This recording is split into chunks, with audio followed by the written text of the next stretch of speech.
Hi guys, Ren here and welcome to my training room. Finally, I had the time to dig through the footage that we made during our stay in the UK with Aero Coach for velodrome and wind tunnel aerodynamic testing. But before I tell you anything about the testing and the results itself, I want to have a look at a frequently addressed question that I got, or a frequently asked question, should I say, and that is about the kit that I was wearing and will be using. So let's just have a look at that. Now for this year, I've been lucky enough to get support from NoPinz in form of a very special and very fast skin suit.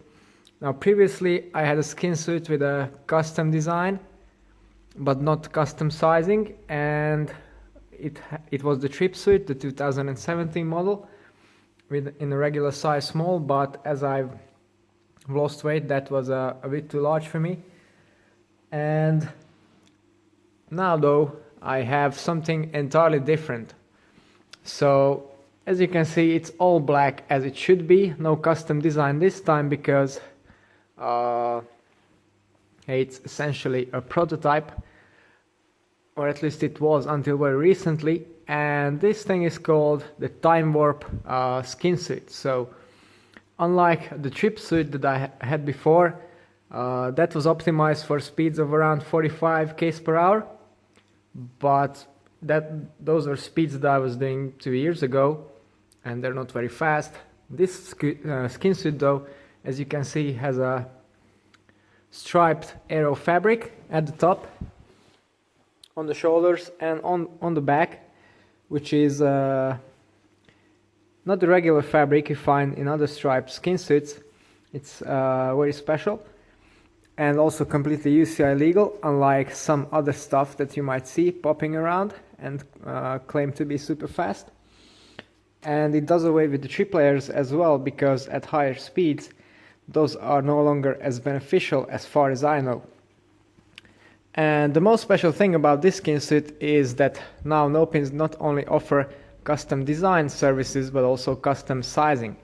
And this has been made completely custom, size from bottom to top, and it looks like someone from a kindergarten could wear it, but I can actually fit on it, in it, and it fits perfectly without any wrinkles or any folding, etc. So that makes for a really fast skin suit, because you can have all of the technology.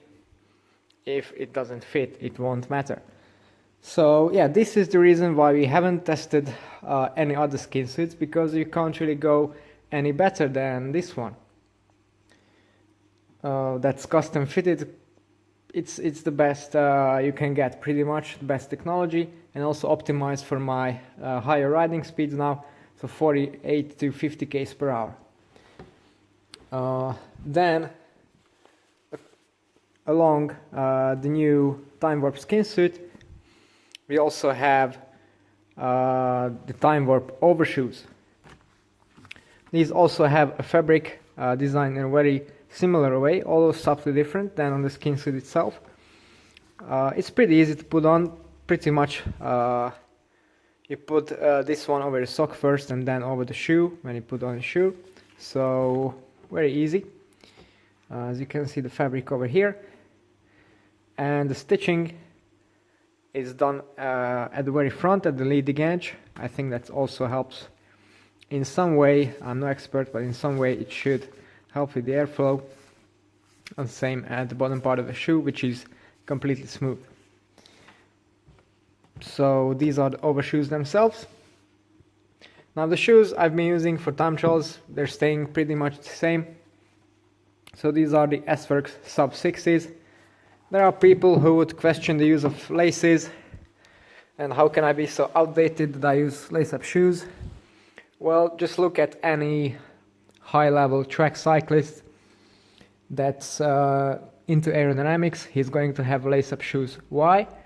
Because they're much smoother, they have a nicer surface. As you can see, if you tie the laces tightly, there's nothing to disrupt the airflow, particularly if you put an aero overshoe on top of it. And also the full aero speed play cleat with the shim underneath it. So yeah, if I put it on a pedal, I can't engage it with my hand, but as you can see, pretty much a perfect surface right there. And the biggest differences we made, and perhaps the most interesting findings, were regarding the helmet. We tested different helmets during our test, but yeah, and that was, apart from the position changes, that was by far the biggest and most significant difference that we found. But I'm going to tell you more about that in a future video where we discuss the velodrome and wind tunnel tests themselves. So yeah, that's all for today regarding my kit and time trialing setup. It's been evolved slightly and now it's perfectly adjusted for super low CDA. And if you want to know more about how we achieved that, then don't forget to tune into the channel and subscribe. Thanks for watching and see you next time.